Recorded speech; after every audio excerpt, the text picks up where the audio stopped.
This was 1 Samuel 30:11. And they found an Egyptian in the field and brought him to David and gave him bread, and he did eat. And they made him drink water. And the idea was that this person who they'd found had been abandoned because they'd fallen sick and wasn't able to do their work. And David, with his kind gesture of feeding him and giving him water, it meant that essentially he's now on his side. I feel like there's a deeper meaning to that as well. The bread specifically is a reference to tea and like the divine feminine, so giving this person an awareness of spiritual knowledge in a different way, and like the drinking of the water, perhaps something to do with the unconscious mind, understanding like metaphors and dreams. Although obviously you would actually need water if you were in the desert.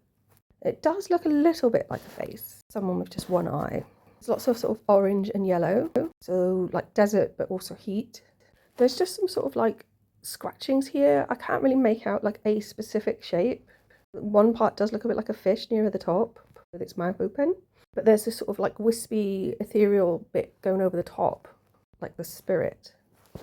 And the same thing kind of happens here in what would be the cheek. Except I can see a figure here on the left. It looks like perhaps someone with wings and a wand, and then a figure to the right of that like running. So the eye looks closed, looks asleep. There's a newt up above it, quite faint but you can see it.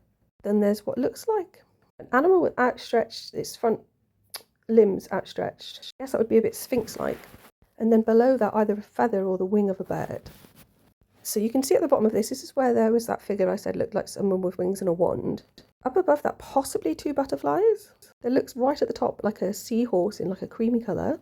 And then 2 lion creatures with like outstretched arms, or possibly actually looks a bit more like crocodiles.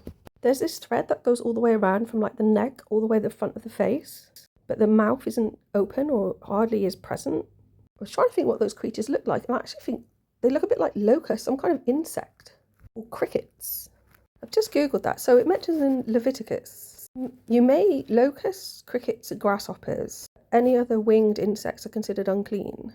This is coming back to this idea of being unclean I mentioned in relation to a woman's cycle the other day. It's interesting that's come up in a passage that talks about bread and water. The next passage talks about raisins and figs, I think. Just looking at the original text, and the word is sheket, and it can mean something like abomination, and detestable, and filth.